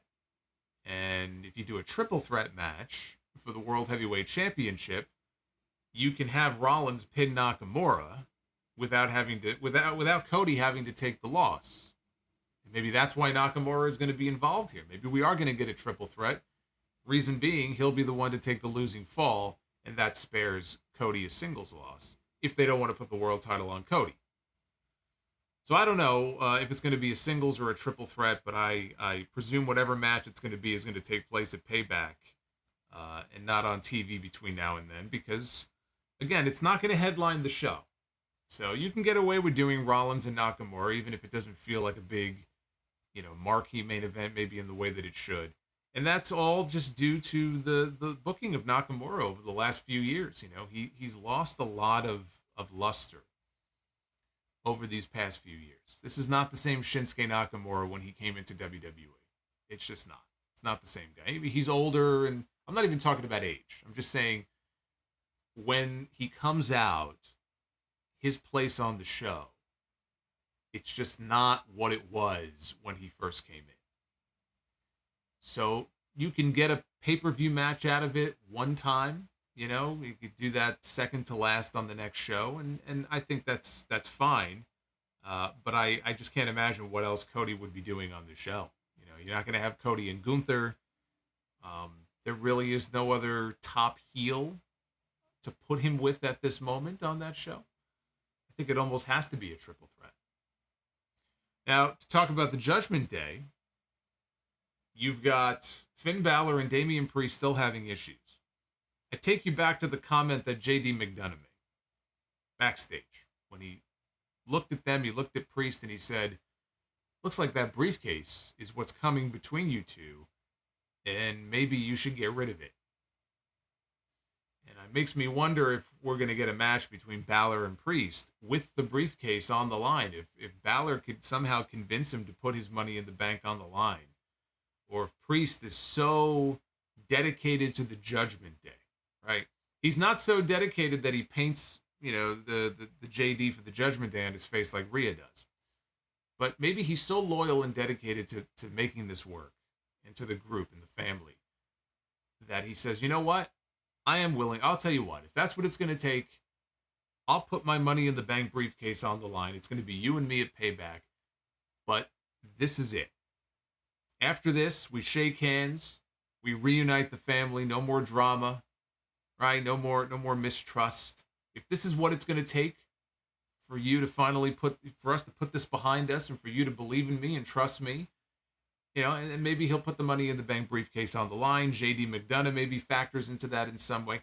I mean, hey, maybe Balor wins the briefcase from him, right? So that's kind of where I think this may be headed. Something where the briefcase is at stake.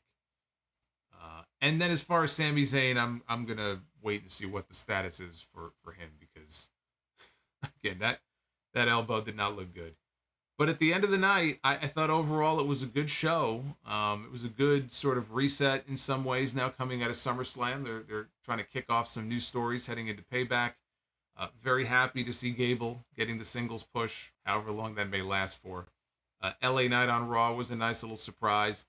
The Nakamura heel turn gives them a match now they can do on the next pay-per-view. The Judgment Day stuff we talked about. We have Becky and Trish next week. That should blow off that feud once and for all. So I thought there was some good stuff in that four-way match earlier, the number one contenders match. That was the best thing on the entire show. Here's the Twitter poll.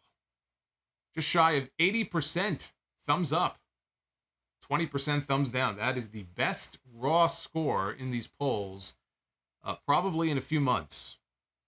So very positive response here to Monday Night Raw tonight. You'll love to see it. We don't get to see that as often as I would like. So when we do see that, it's very cool. If only they could all be like that. And this was not a perfect show, but much better than a lot of the shows they've given us lately. I'll tell you that much. Much better than a lot of the Raw shows we've gotten out of WWE lately. I'll take it.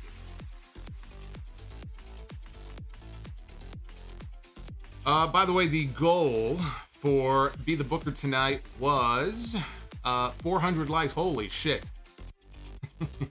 We are over 500, so thank you. Thank you very much. We will be doing, boy, you guys really must want to see Be the Booker.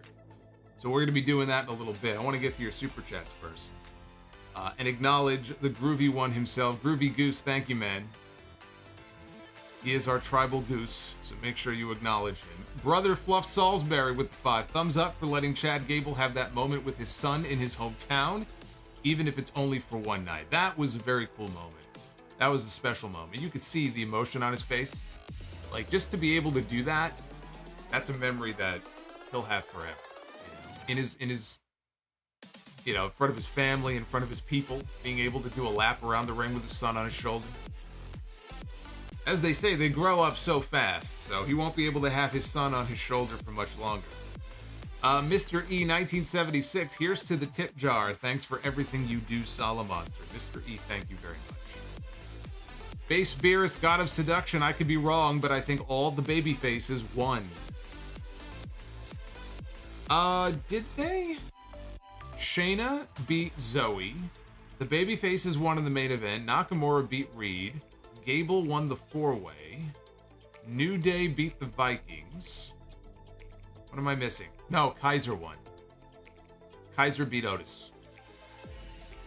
Angel Silva with the $9.99. Nakamura was on fire back in 2015, 2016. What do you think his career would look like if he stayed in New Japan? Do you think he would have been more successful in a big name like Okada and Tanahashi? I don't think he would have been as big as Okada. It also depends on how his body would have held up. Look, I don't blame him for making the decision that he made. I don't know all of his reasons for doing so, but clearly he saved himself a lot of stiff bumps over the years by coming over to WWE and working their style and not the New Japan style, which is a much harder style. He probably added years to his career by making the jump. Had he stayed, I don't think he would be in the Okada position, but I do think he would be up there, kind of, in the position Tanahashi is, and, Shingo and guys like that. I think he would have hung around there. Naito, yeah, Naito, I don't want to say he's past, well, I guess he is, kind of feels like he's past the peak. Maybe Nakamura would be doing a little bit better than Naito. It's hard to say. Angel says a big name like Okada and Tanahashi today. Okay, yeah, I got you. Thank you, Angel. The Real CS says, do you think WWE is right for not pushing Riddle as a top guy because of his drama in his personal life? I think that the more drama that keeps coming out about Riddle, and sometimes it's unfair, if somebody leaks a personal video of his or something, but when it happens repeatedly, and you're in the position that he's in, where you're on this television show every single week, and the company has certain expectations of you, and things that you should and should not be doing. If you're having stuff leak all the time, sex videos and photos and all kinds of stuff that could be potentially embarrassing to the company, the onus after a while is on you to make sure that you're not doing shit that's going to end up blowing back on you and getting in trouble. And I don't know who's leaking this shit, what kind of people he's hanging out with, or what kind of person he is and the shit that he's doing, because I've heard stories about him. I don't know what's going on with him. All I know is a lot of it, frankly, is of his own doing. It's problems of his own making. And if you're the company, yeah, it's potentially very embarrassing because they don't know what's gonna drop next. It's like every other week there's some new thing that leaks. I jump on my fucking Twitter timeline one day, I got fucking pictures of Riddle's cock on my timeline. I'm like, what the fuck? That's enough Twitter for me today. This is like every few weeks. Like, how many of these things are there? What is this guy doing? I mean, look, he can do whatever he wants, but when you're on television every single week, you got to be careful. And if you're WWE, yeah, you're not going to want to put somebody like that in a top position because it could end up being very embarrassing for them. So I understand it, And if that's the reason why they're sort of pushing him down the card, I think he bears a lot of that responsibility too. Base Beerus says, great stream and podcast this weekend. This is my third time debuting a super chat. Remode and Tsunami 2. Oh, is this the Hogan Wrecking Ball one? I was also the one who brought up the nude Hogan during our bad commercial discussion. Look at this. We go from nude Riddle to nude Hogan. These are images I do not need. Crash, would you rather fight a fully grown hungry polar bear or stand in a small room with a bunch of angry wasps for 10 minutes or until you kill them all? Whichever one doesn't involve bugs is the one that I would go with. So I guess it's going to be me against the polar bear. Bremakian says, what about s'mores? Do you like s'more? I do not. I don't hate marshmallows. I used to eat them and then I just kind of stopped liking them. And s'mores, I've never done s'mores. Nick Grosso, does Raquel have a real injury and why all of a sudden is Candice and Indy involved in this? I think this leads to Rhea bringing in someone to help her, and that person is Lyra Valkyria. She did seem to take a liking to Lyra when she was on NXT, so it's possible. But I think Candice and Indy, I would hope this was just their way of kind of doing a soft reintroduction to them on television. You know, and now they'll start to get them back on the show each week because they've been missing for so long. They haven't been doing anything with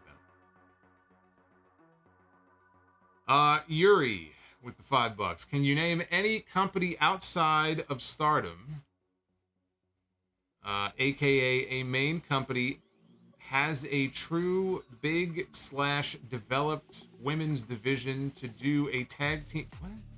To do a tag team division for the women.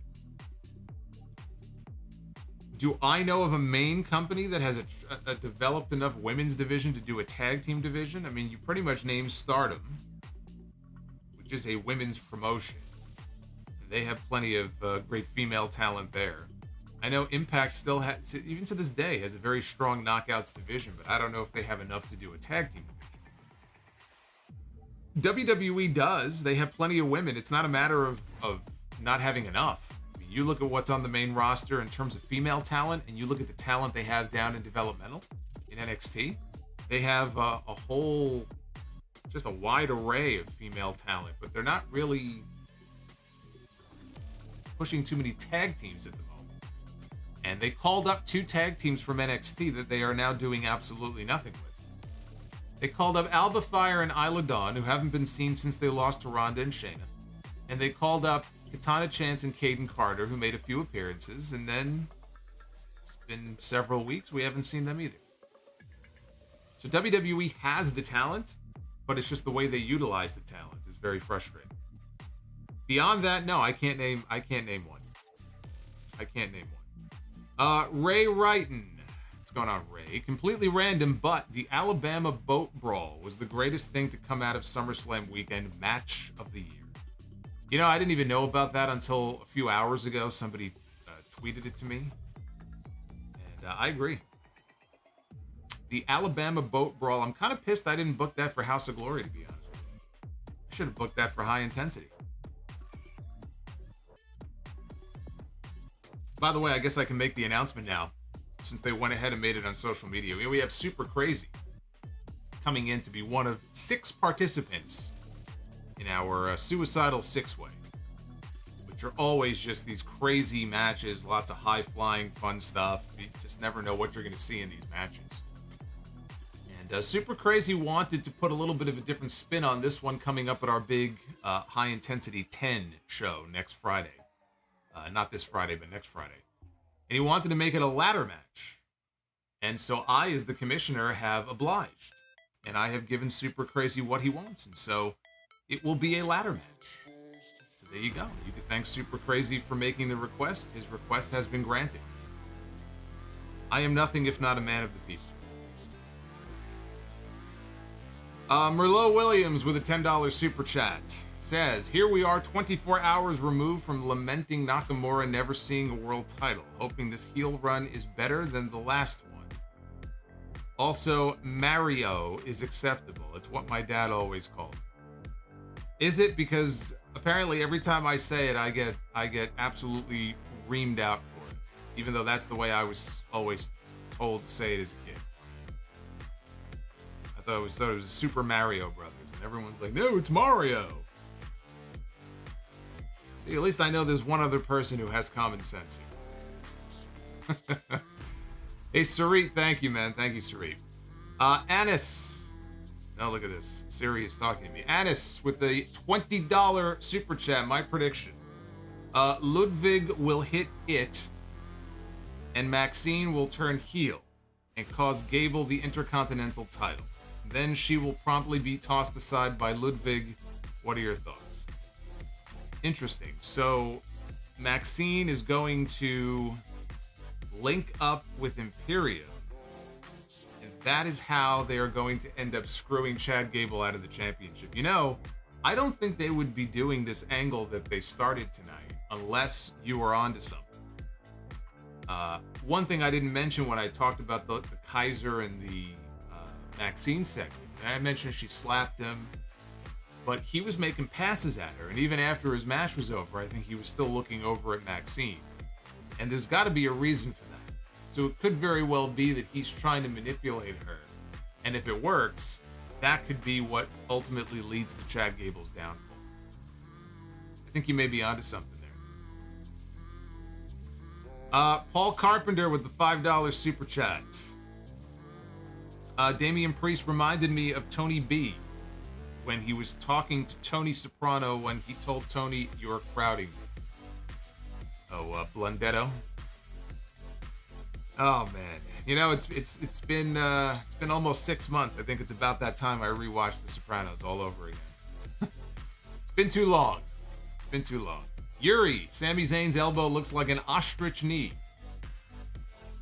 I just think it looks like a tennis ball. Yuri also says, hearing your story about the caterpillar made me want to be like, you definitely are closer to New York City. Because being in Suffolk, bugs don't leave us alone. Yeah, I'm not, this weather doesn't help. It's been very hot, very humid. So it's just been bringing all of the critters out, unfortunately. Solomonster, he says, jobbing to a butterfly. LA Knight against MJF promo battle would print money. I think that would be fantastic. I actually think MJF would probably win that, but I think it would be a very entertaining segment. Slim Yoshi, considering Cody's hint about Roman, do you believe the creative team will have him be the first person to win back-to-back Rumbles since Austin? I've said before, it's either Cody or Gunther to win the Royal Rumble next year, and it almost has to be Cody, because if you're going to do Cody and Roman Reigns, they're on two different brands. The winner of the Royal Rumble can choose the champion that they want to face at WrestleMania. So Gunther's already on the same brand with Seth Rollins. He doesn't have to win the Royal Rumble. As things stand with the roster set up the way it is, Cody would almost have to win the Rumble to do it. So I'm right now, you ask me at this moment, who do I think is the favorite to win the Royal Rumble next year? Yeah, I think it's Cody Rhodes. You know, they're clearly all in on Cody. And Base Beerus says, I came in like a wrecking ball. My God. There it is. Hogan in a thong. Look away, everybody. Put the children to bed. If the children are not already in bed, I don't know what the fuck you're doing, because it's 1:15 in the morning. I came in like a wrecking ball, brother. LA Knight did the one thing tonight that I was critical of. He was aggressive. He said he was dangerous. He also executed his move more fluidly than before. Yeah, that was one of the better blunt force traumas that he's hit. There's been some really clunky ones. Part of it also is the way the person taking the move sells it. That was one of the better looking ones that he did on the show today. So thank you for the $15. Based Beerus, the god of seduction.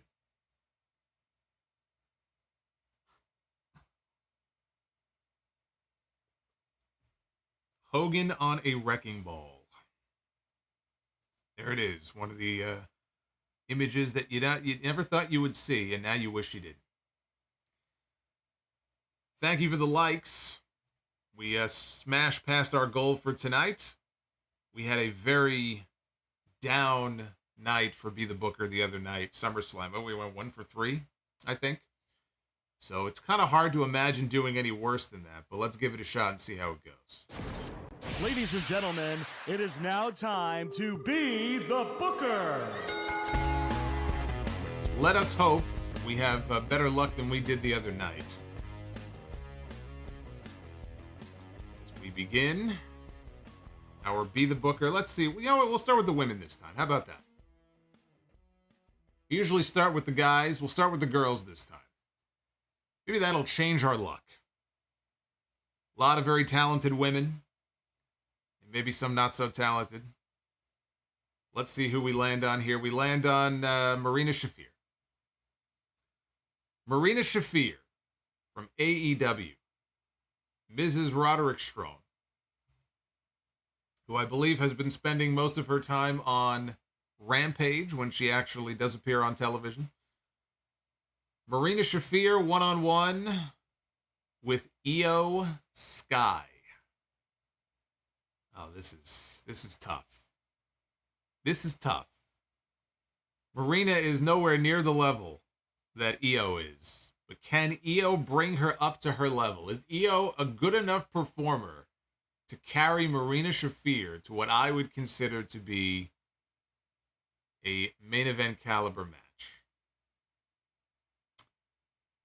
Oh boy, I am on the I don't know what to do here, guys. I am 50-50. I see EO. I want to hear, you know what? I'm going to give it to EO. I'm going to give it to EO. I think EO is that good that whatever shortcomings Marina Shafir has, EO's going to make sure that's a good match. She's going to make sure that it works. I have faith in our new women's champion. But it was close. I could have gone either way on that one.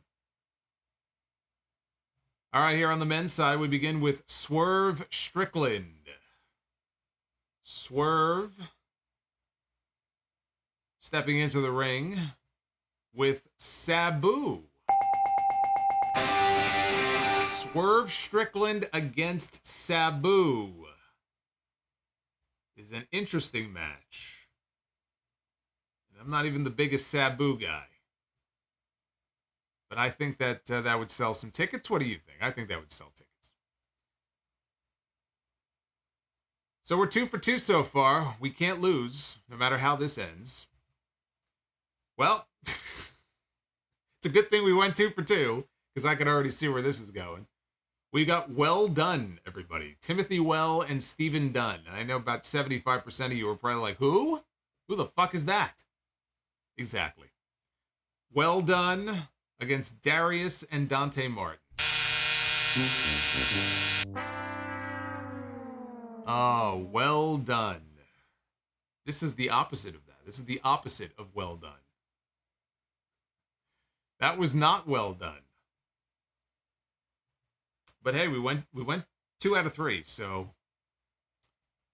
that's a victory. Trill Mexican 305 looks like he's going to get the last super chat here. It says 2024 Royal Rumble should be Cody coming in at number 1 and Gunther at number 30, with Cody winning again the Royal Rumble. Also put some respect on Nakamura's name.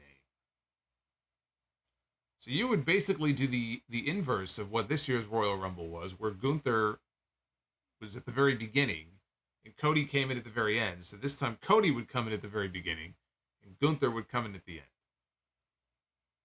Yeah, I'm down for that. Gunther's not going to outdo his Iron Man performance from this year. Like, there's no topping. What was he in the match for? Like 74 minutes or something this year? So actually, you know what? That works out really well, because as I sit here at this moment, I look at the two of them as the two most likely potential winners. So if it comes down to them, it makes it hard to know for sure, okay, who's going to win this, right? It could go either way. And it's just a tougher hill for Cody to climb after having to outlast all the other talent in the ring. If now all of a sudden here comes a fresh Gunther, it's like, oh, fuck. You know, how's he going to figure out his way out of this? And then in the end, he finds a way. Yeah, I could see that. Dr. Scorpio, hey, thank you for the $3. Says, this is why the women's Money in the Bank is in the rut that it's in. Because of BS politics like this. LOL. Oh, he's having his Bash at the Beach moment here. By the way, if you missed that, a 30-minute plus recap of the Bash at the Beach 2000 episode of Dark Side of the Ring. It is on episode 820 of the podcast that went up yesterday. So that and a ton of other things on the podcast this week. So if you missed it, go back and check that out. Thank you again for joining me here on a Monday night. Always like starting the week off and seeing a lot of familiar faces here. So thank you for hanging out with me. The next time I am going to be live with you will be in less than 48 hours. It'll be for the AEW Dynamite review, as the card for All In fills in even more. They have officially passed 78,000 tickets sold for this show. And probably by early to mid next week, they will probably hit 80,000 tickets sold for All In. Amazing. Amazing. For a company that did not announce a single match, for a company that hasn't even been in existence for a full 5 years, and for a company that has not yet ever run a single show in the UK. they're going to have over 80,000 people inside Wembley Stadium. That is something to certainly be proud of. We'll be covering that as well at the end of the month. Got a lot of good things coming up here in August. Be well. Stay safe. I'm going to go find my caterpillar friend. And Luis is going to get the last super chat. Didn't Shinsuke Nakamura start turning heel right after WrestleMania?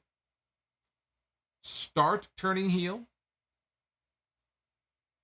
I wouldn't say start turning heel. He was kind of showing signs of going in that direction, but no. No, he did not start turning heel. He was just fed up with people's shit. I'm fed up with people's shit. Does that make me a heel?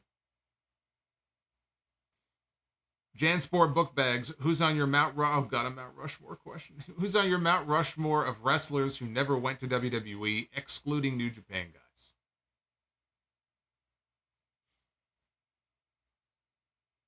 Wrestlers who never went to WWE.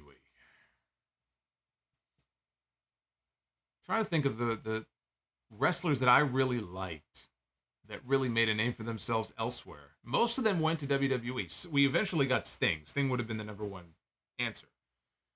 But Sting did go to WWE. All the key WCW guys really went. Samoa Joe ended up there. AJ Styles ended up there. Bryan Danielson ended up there. God, I mean, as far as like a Mount Rushmore, I mean, you're talking like upper echelon here, and I can't use any New Japan guys. Guys who never went to WWE. I'm just trying to think of one big one that really stands out to me. Oh my goodness. I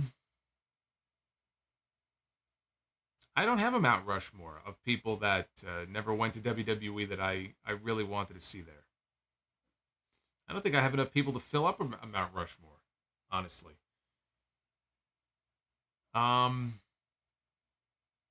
You know, I could start picking AEW guys, but who's to say they still won't end up there at some point? WWE apparently thought they had a really good shot at Kenny Omega. He ended up re-signing with AEW. It doesn't mean that he still can't end up there at some point.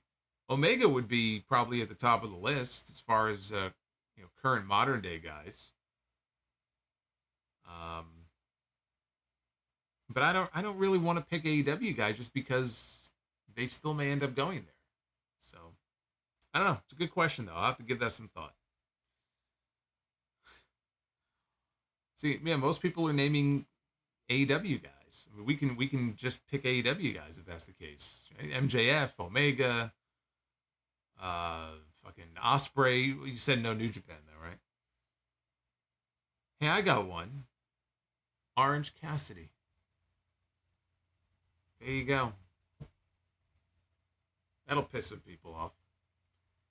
See you guys on Wednesday.